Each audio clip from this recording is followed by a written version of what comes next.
Christian Morris, written by J.A. Brown. Interior Christian's hospital room, continuous. Dominic stops in his tracks as he stares ahead at his ailing friend, Christian Morris, 27, light-skinned African-American. He looks very emaciated, covered with lesions. His bed is moving from side to side at a slow, medium pace. Christian sleeps on his back, and his breathing sounds compromised. He has a breathing mask over his mouth. Even in his weakened condition, his good looks are apparent. There's an empty IV bag in front of the bed. Dominic carefully tiptoes forward and hears Christian struggling for air.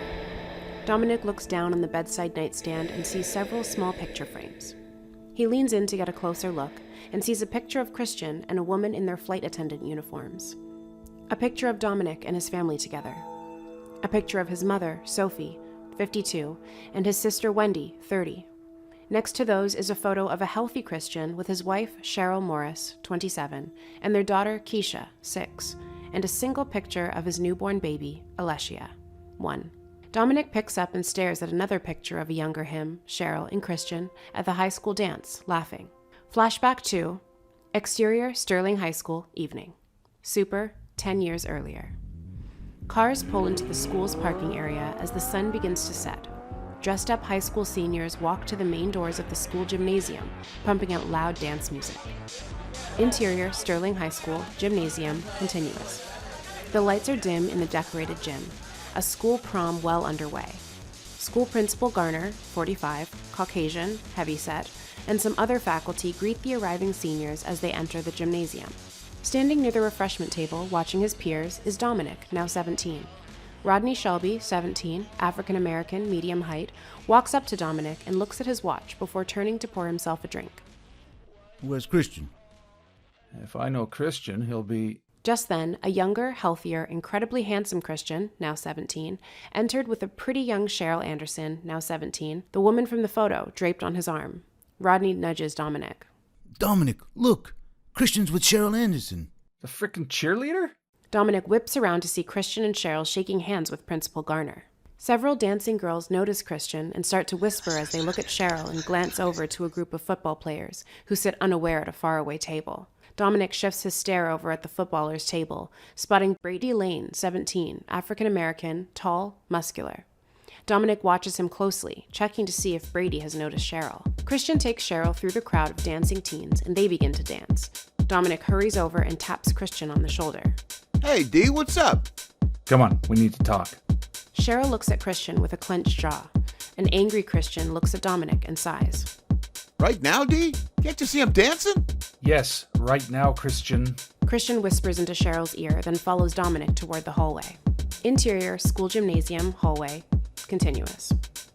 Dominic and Christian enter the deserted hallway, still hearing the thumping music from the other room. Are you fucking crazy, or do you have a death wish? Christian smirks. Crazy? Why am I crazy, D? For bringing Brady's girl to the dance.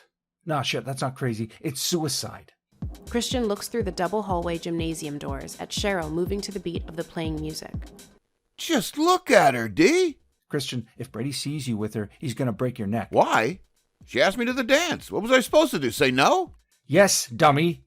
Damn it, they've been together since the beginning of summer school. She said he had another girl, so she wanted the next best thing.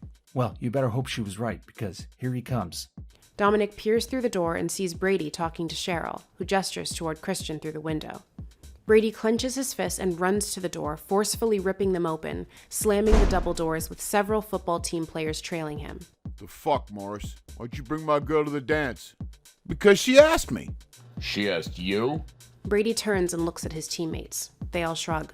She said you broke up with her. We didn't break up, asshole. We're just on a little hiatus. Brady and all of his teammates laugh. She's not with you anymore, Brady. So why don't you and your boys go back inside and enjoy the rest of the dance?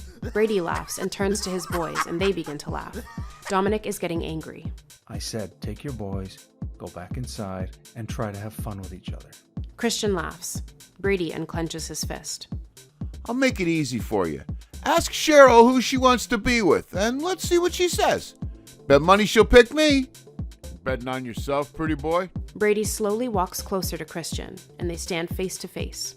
Brady, with nostrils flared and a smirk, glares at Christian. I should knock your teeth out.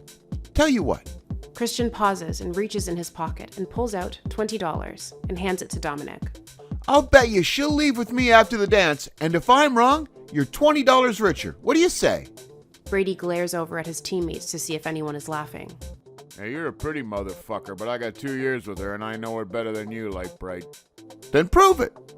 Brady nods his head. Okay, pretty boy. I'll take your bet, but when you lose, and you're gonna lose, I'm gonna beat your ass. Well, we'll see about that.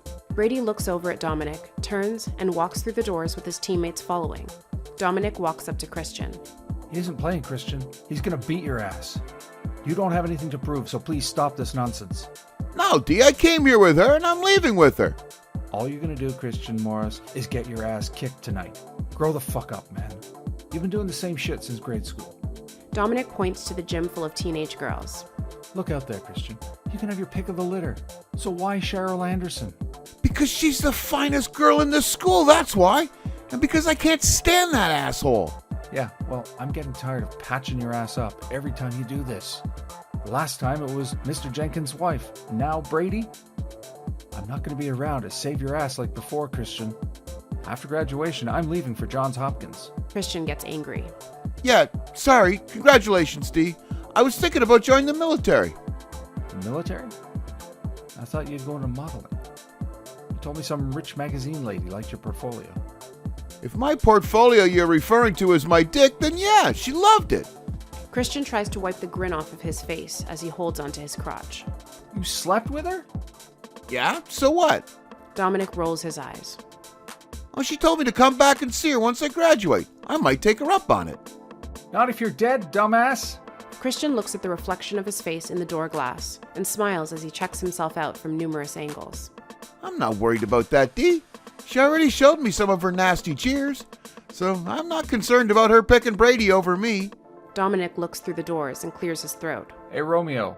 Brady's leaving with Cheryl. Shit. Dominic and Christian look through the door into the gymnasium and see Brady forcefully grabbing Cheryl's arm and dragging her out of the gymnasium entrance.